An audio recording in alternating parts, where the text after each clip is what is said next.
कैसे हैं आप सभी लोग। स्वागत है आप सभी का, सभी विद्यार्थियों का, शोधार्थियों का अकादमिक वार्ता यूट्यूब चैनल पर। तो पिछली क्लास में हम लोगों ने पूरा पाषाण काल, मध्य पाषाण काल, नवपाषाण काल पढ़ा। एक छोटा सा टॉपिक है ताम्र पाषाण काल। हम लोगों ने विचार किया था कि उसी क्लास के साथ इसको भी पढ़ा जाएगा, लेकिन समयाभाव में इसको अलग से हम लोग ताम्रपाषाण काल को पढ़ रहे हैं। तो ताम्रपाषाण काल का शाब्दिक अर्थ क्या होता है, क्या है ताम्रपाषाण काल? तो सीधा सीधा है, अगर इसका अर्थ पूछा जाए तो ताम्र प्लस पाषाण, मतलब जो भारतीय मानव के सभ्यता का वह काल जब मानव पाषाण के साथ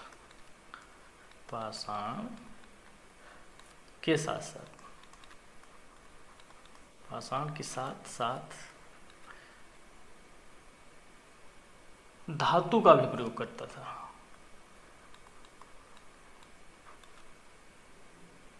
धातु का भी प्रयोग करने लगा था।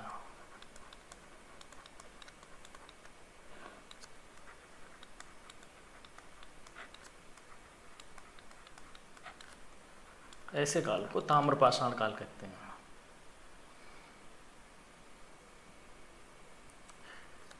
इसको अंग्रेजी में चाल्कोलिथिक एज बोलते हैं, है ना। अगर इसके समय की बात करें तो लगभग ये 3000 ईसा पूर्व से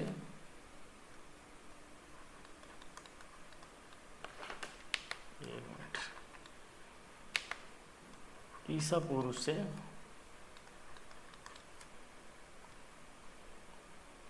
700 ईसा पूर्व तक इसका समय है ना, टाइम।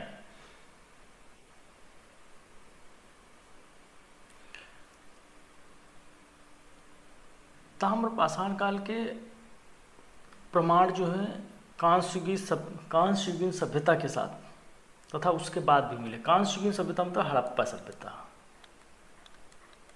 हड़प्पा सभ्यता के पूर्व, मतलब पहले, मतलब पाषाण काल के बाद और हड़प्पा सभ्यता के पहले। हड़प्पा सभ्यता के पहले या उसके साथ साथ, उसके साथ साथ, है ना।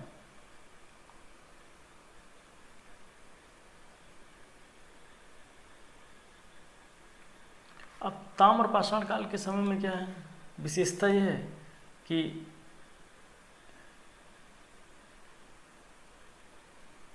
इससे जहाँ हम लोग पहले पाषाण काल में पढ़ते थे, पाषाण के उपकरण है ना बनाते थे। अब एक धातु मिल गई ऐसी जो तांबे की धातु है, और ताम्रपाषाण नाम इसलिए इसका पड़ा क्योंकि तांबा प्लस पाषाण, मतलब अभी भी इतना ज़्यादा ताम्र इतना ज़्यादा उपयोग में नहीं था कि पाषाण को रिमूव कर पाता, पत्थर को रिमूव कर पाता। तो पाषाण और पाषाण प्लस ताम्र दोनों को मिला करके जो एक सभ्यता विकसित हुई उसको ताम्रपाषाण कहते हैं। जैसे आप हड़प्पा सभ्यता में देखते हैं तो कांस्ययुगीन सभ्यता थी।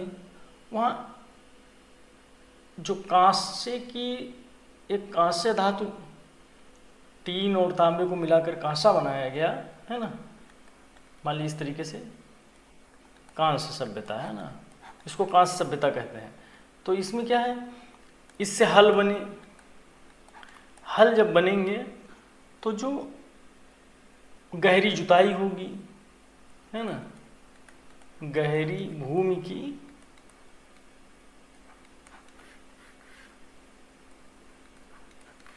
जुताई होगी।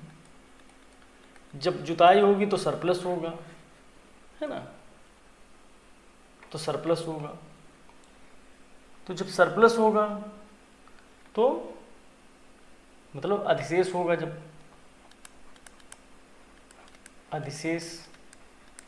जब अधिशेष होगा उत्पादन का, तो उसका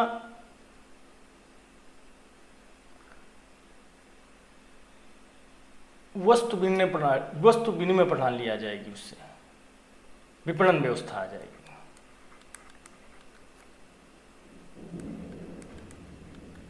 है ना, कहेंगे विपणन व्यवस्था मतलब वस्तु विनिमय प्रणाली। अब मान लो आपके घर में 6 सदस्य हैं और आपको एक वर्ष में 5 कुंतल गेहूं की आवश्यकता है ना, लेकिन आपने पैदा कर लिया 10 कुंतल है ना, तो क्या करेंगे, 5 कुंतल आपको मार्केट में, बाजार में बेचेंगे उसको।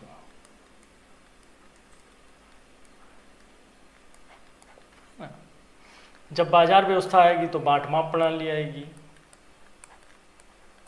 पढ़ेंगे बाद में हम लोग ये सब। जब बांट माप प्रणाली आएगी, बाद में मुद्रा आएगा। जब मुद्रा आएगा है ना, ये सब हम पढ़ेंगे जब नगरीकरण होगा, उस समय हम लोग पढ़ेंगे। जब अब सिंधु सभ्यता को प्रथम नगरीय सभ्यता कहा जाता है ना,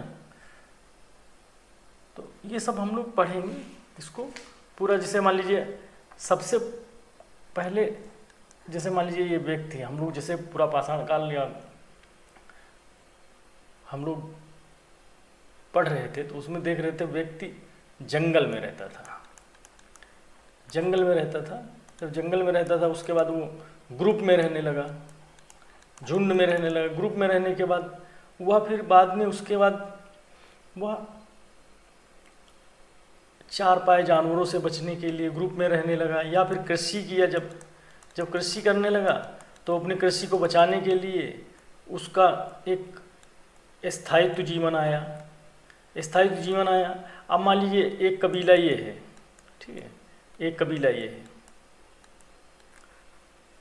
इस तरीके से एक कबीला ये है और एक कबीला ये है, 2 कबीले हैं मान लीजिए, इस तरीके से समझिए, 2 कबीले हैं। अब इसमें क्या हुआ, इसने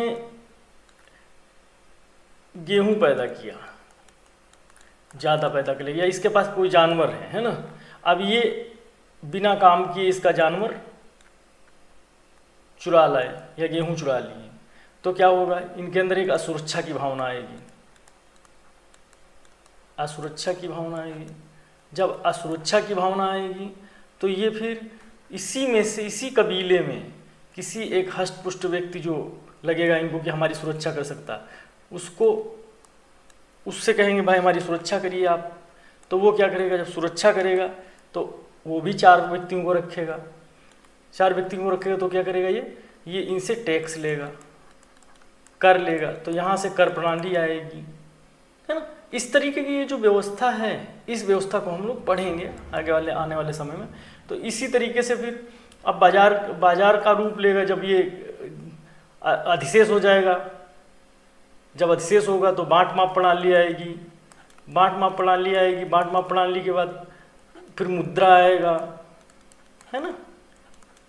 बिलने प्रणाली आएगी, वस्तु के बदले वस्तु, फिर मुद्रा व्यवस्था आ जाएगी। इसी तरीके से मैं क्या बताना चाहता हूँ, एक ये जो नगरीकरण व्यवस्था आएगी, पहले नदी के किनारे कहीं ये लोग बसेंगे, है ना, घर बनाएंगे। अब इसी में किसी व्यक्ति एक ये हैं, मान लो इन्होंने गेहूं पैदा किया, इनको आवश्यकता मान लीजिए यहाँ नमक की है, इनको आवश्यकता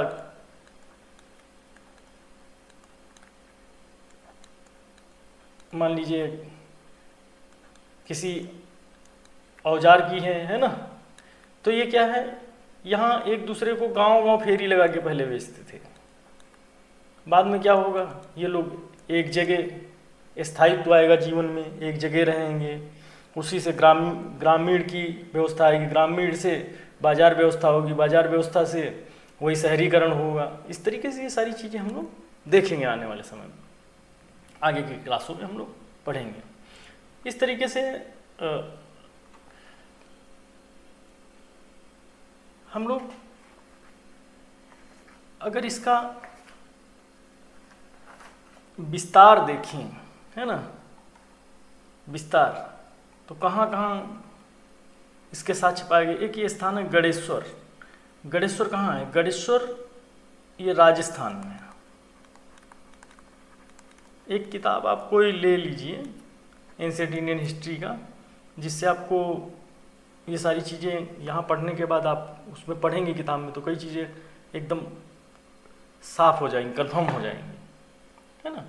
ये उत्तर पूर्वी राजस्थान, उत्तर पूर्वी राजस्थान,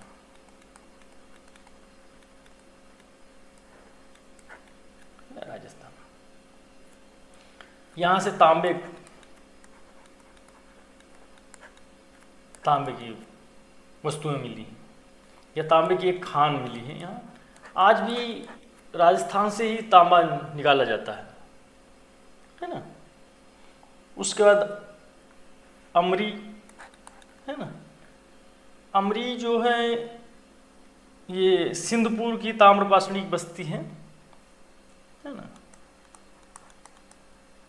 सिंधपुर की ताम्रपाषाणिक संस्कृति कह सकते हैं या बस्ती कह सकते हैं ना। ये सिंधु नदी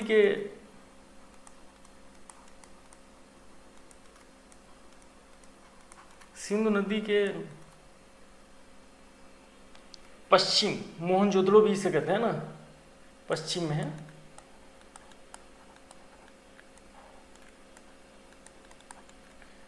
इसी तरीके से एक है कोटदीजी स्थान मिला है। जो कोटदीजी है वो ये पाकिस्तान में,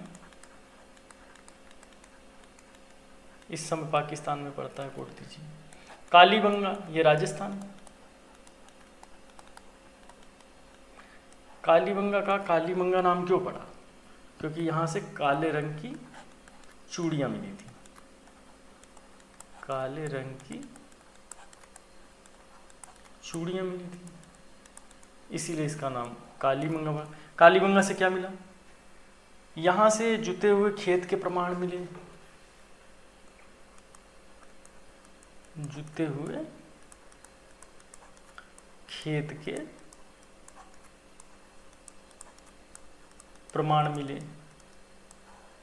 जुते हुए खेत के प्रमाण मिले। यहाँ एक साथ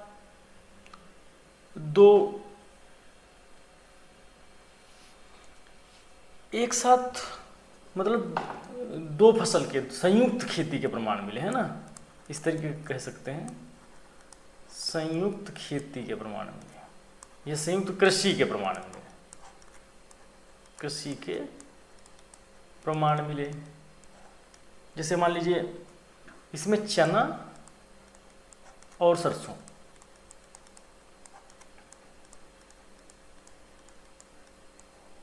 सरसों का पेड़ लंबा होता है, बड़ा होता है, और चना का पेड़ छोटा होता है। अब आप जान ही रहे हैं, इस तरीके से मान लीजिए खेत है ना, इस खेत में जब खेत की जुताई होती है तो इस तरीके से होती है, पहले ऐसे होगी, है ना, ऐसे ट्रैक्टर चलता है ऐसे, इस तरीके से चलता है ना, ऐसे। फिर बाद में इसी को ऐसे चलता है ट्रैक्टर, या जैसे भी बैल से भी जुताई होती थी, बैल से हर से। अब यहाँ पर एक फसल लगा दिया गया, इस जगह पर एक फसल, इस जगह पर एक फसल, इस जगह पर एक फसल, इस जगह पर एक फसल, है ना, यहाँ यहाँ यहाँ यहाँ। अब मान लीजिए यहाँ ये सरसों लगा दिया गया, यहाँ चना लगा दिया गया, है ना। तो संयुक्त खेती के प्रमाण मिले। यहाँ से अग्निकुंड के साक्ष्य मिले हैं।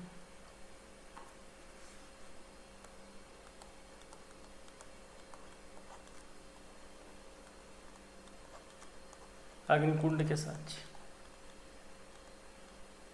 कहने का से ये है हवन कुंड।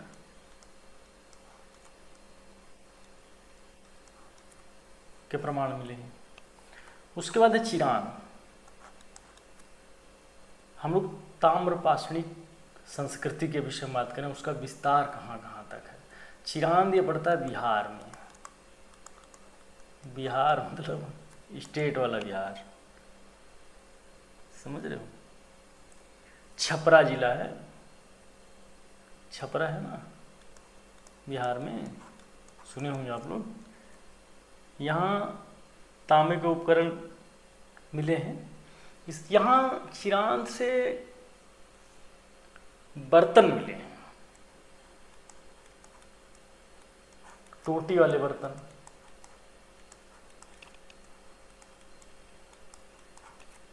टोटी वाले बर्तन।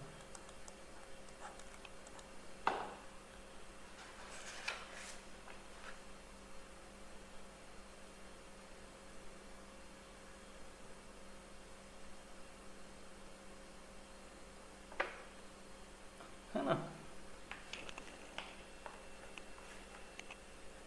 टोटी वाले बर्तन मिले। तो इसमें क्या है, मान लीजिए ये एक बर्तन है, इस तरीके से समझ लीजिए।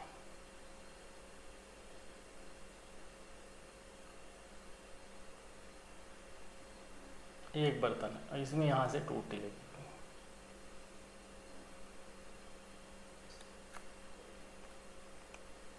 इस तरीके से टोटी वाले बर्तन मिले, टोटीदार बर्तन,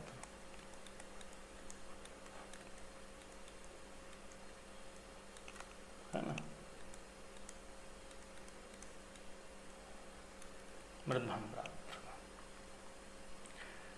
संस्कृति की बात करें इसकी, तो एक संस्कृति आहार संस्कृति है ना। आहार संस्कृति इसका समय लगभग 2100 से 1599 है ना, ईसा।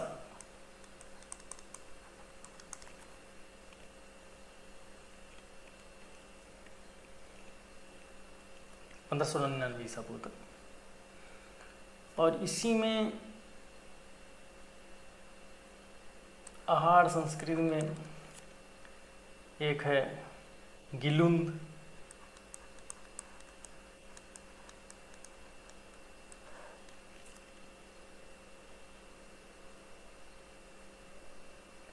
इसे आहार संस्कृति इसलिए कहा जाता है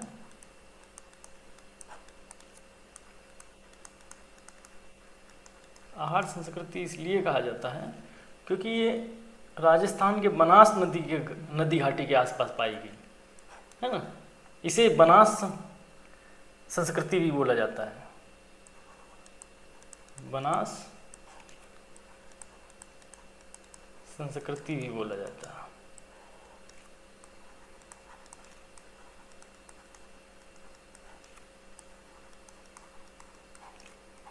यह कहा जाता है, बनास संस्कृति भी कहा जाता है, यहाँ कहा जाता है, लिख लीजिए, बोला जाता है, एकेडमिक शब्द लिखिएगा,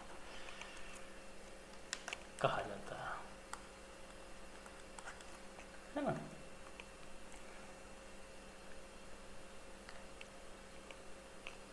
गिलुंद ये भी राजस्थान में है। गिलुंद कहाँ, ये राजस्थान में।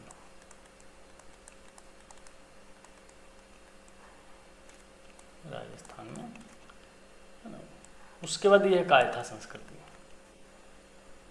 कायथा संस्कृति लगभग 2000 ईसा पूर्व से 1800 ईसा पूर्व तक। इसकी क्या भाई खासियत है?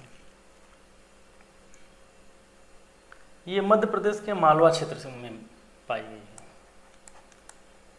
मध्य प्रदेश के मालवा क्षेत्र में, मालवा क्षेत्र में, है ना।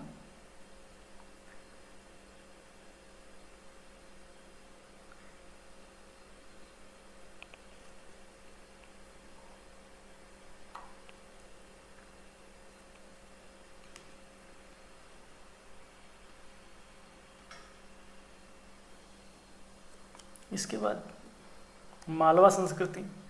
तो ये जो मालवा संस्कृति ये लगभग 1700 से 1200 ईसा पूर्व। इसमें क्या है, ये यहाँ के लोग मिट्टी के बर्तन,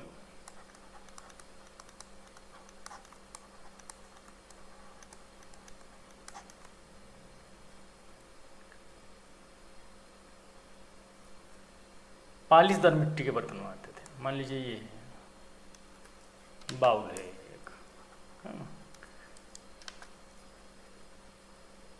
ये एक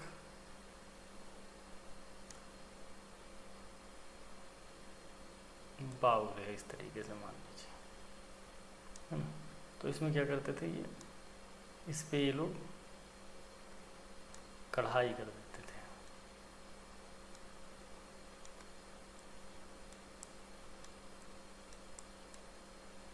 फूल पत्ती बना देते थे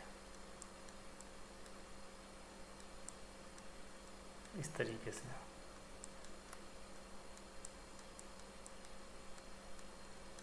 इस तरीके से फूल पत्ती,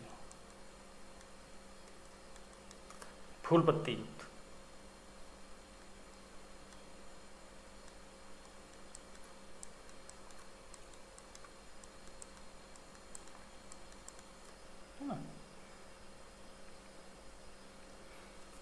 उसके बाद में है नवदा टोली।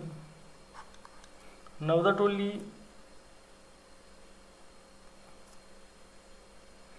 इसकी खोज एस टी संकालिया ने की थी। एस टी संकालिया साहब ने की थी।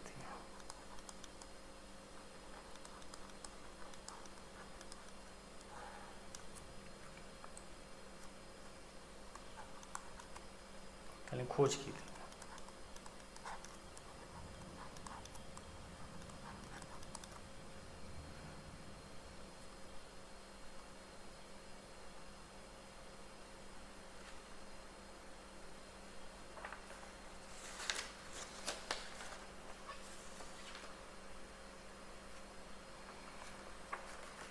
अच्छा, जो कायथा संस्कृति है, यहाँ से मानव के बस्तियों के प्रमाण मिले।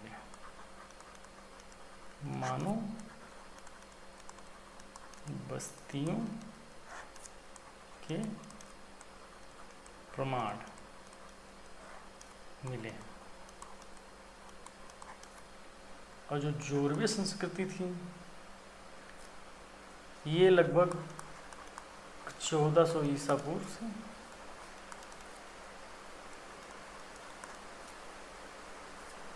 700 ईसा पूर्व।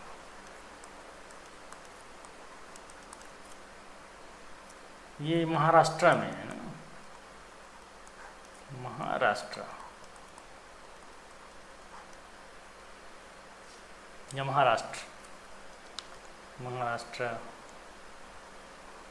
थोड़ा अंग्रेजी शब्द हो गया। महाराष्ट्र, महाराष्ट्र जोरवे संस्कृति कहाँ है? महाराष्ट्र।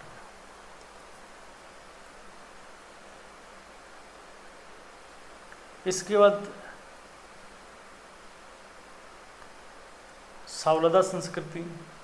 सावलदा संस्कृति लगभग 2300 से 2000 ये गुजरात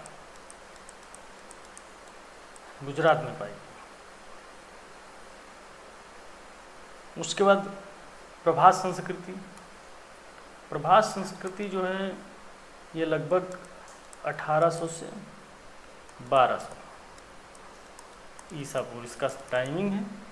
ये भी गुजरात।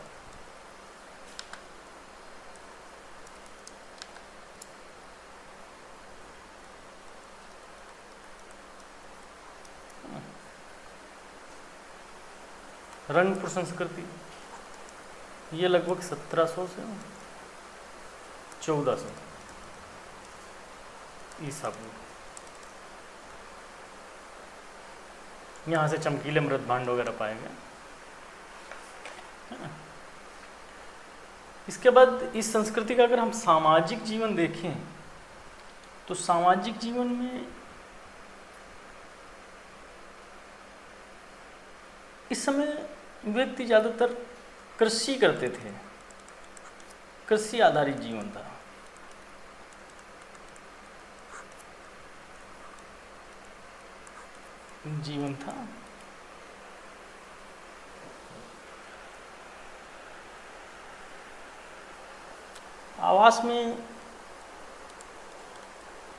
आवास में घास फूस की झोपड़ियाँ मिली।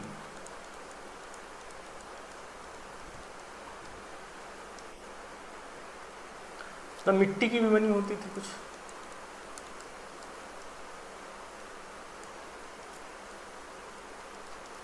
मिट्टी की बनी झोपड़ी मिली, झोपड़ी प्राप्त हुई।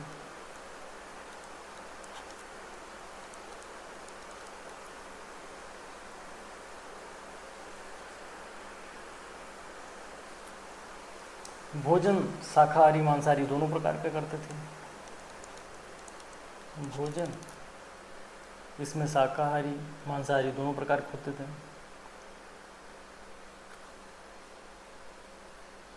अंतिम संस्कार का भी, ये अंत्येष्टि संस्कार है ना, का साक्ष्य मिला है।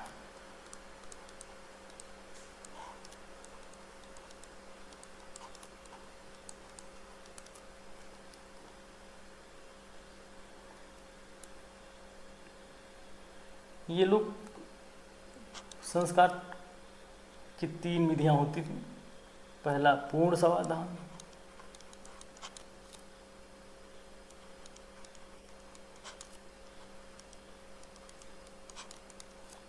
अपूर्ण समाधान,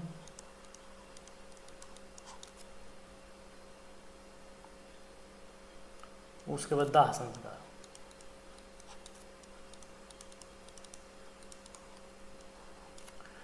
अच्छा, ये लोग दाह संस्कार करने के बाद जो शव का अवशेष बचता था उसको वो लोग अपने घर में ही, घर के अंदर ही आंगन में उसको दफना देते हैं। आर्थिक जीवन की बात करेंगे तो आर्थिक जीवन में हमने बात अभी करी, कृषि आधारित थी। कृषि आधारित तो कृषि में फसलें होती, प्रमुख फसल इसमें चावल है, मटर है, सरसों है, बाजरा है, मसूर है,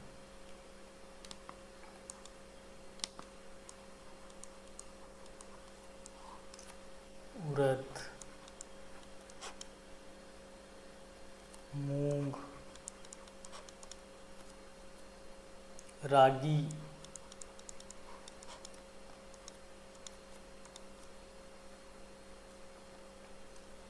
आदि।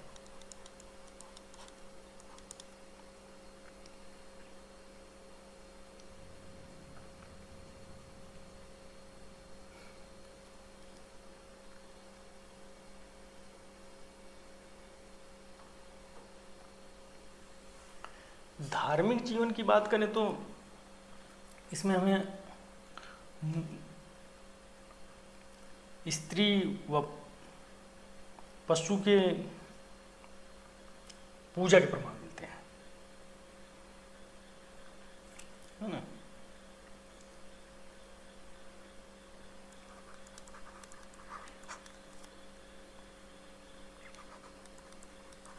स्त्री मूर्ति के पूजा के प्रमाण मिलते हैं।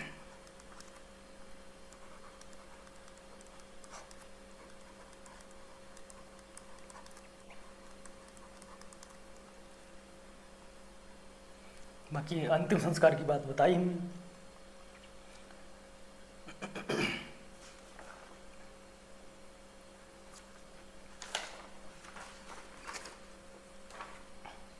अगर पतन की बात करें तो इनके पतन में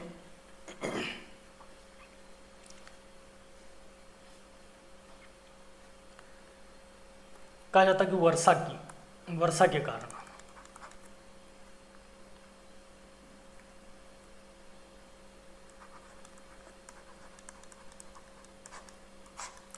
कारण, अव्यवस्थित वर्षा के कारण इनका पतन हुआ। सर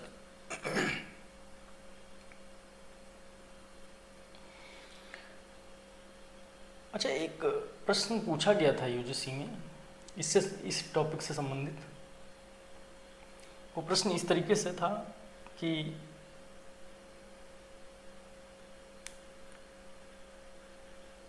मृदभांड से संबंधित, उसमें इस तरीके से पूछा था कि मान लीजिए नंबर 1 लाल व काले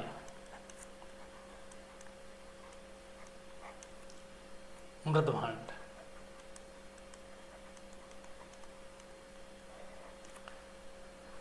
नंबर 2 सफेद रंग से चित्रित मृदभांड, सफेद रंग से चित्रित मृदभांड।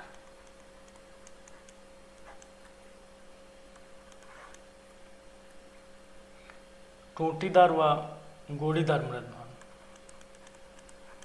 टोटीदार मृदभांड, अलंकृत मृदभांड, अलंकृत मृदभांड, चमकीले मृदभांड,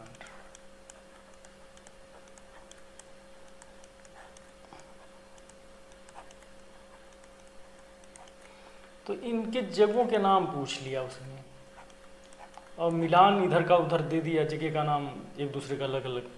तो हम लोग ठीक से करते, जैसे जो लाल व काले मृदभांड है ये अनेक स्थानों से प्राप्त हुए हैं, जो सफ़ेद व चित्रित मृदभांड है ये आहार संस्कृति प्राप्त हुई हैं।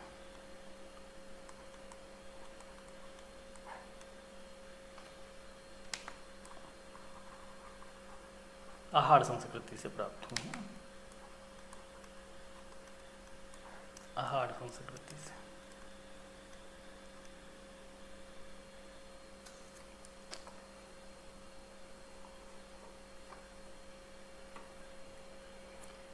और ये जो टोटीदार मृदभांड, ये तो चिरांद से, बिहार में पड़ता है ना चिरांद। जो अलंकृत हैं ये मालवा संस्कृति से। उसका जो ये चमकीले हैं ये रंगपुर से, रंगपुर संस्कृति से। तो इस तरीके से प्रश्न पूछता है, इसका जो ये मिलान है इधर का, ये आगे का पीछे कर देता है, फिर आपसे कहेगा मिलाइए आप, ए का बी, बी का सी, बी का डी, इस तरीके से। तो आज हम लोग यहीं तक। आप सभी का बहुत बहुत धन्यवाद। आपका सुझाव एवं प्रश्न आमंत्रित हैं।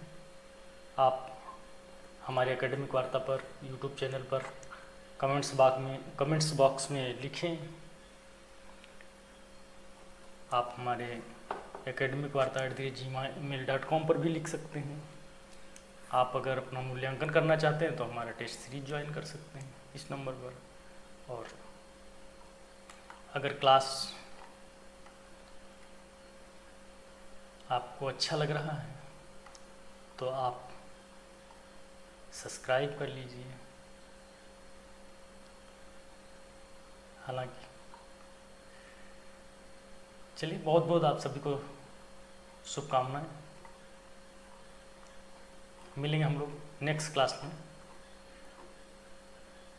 जो पहली नगरीय क्रांति के नाम से जानी जाती है, हड़प्पा सभ्यता, सिंधु सभ्यता। हम लोग मिलेंगे नेक्स्ट क्लास में।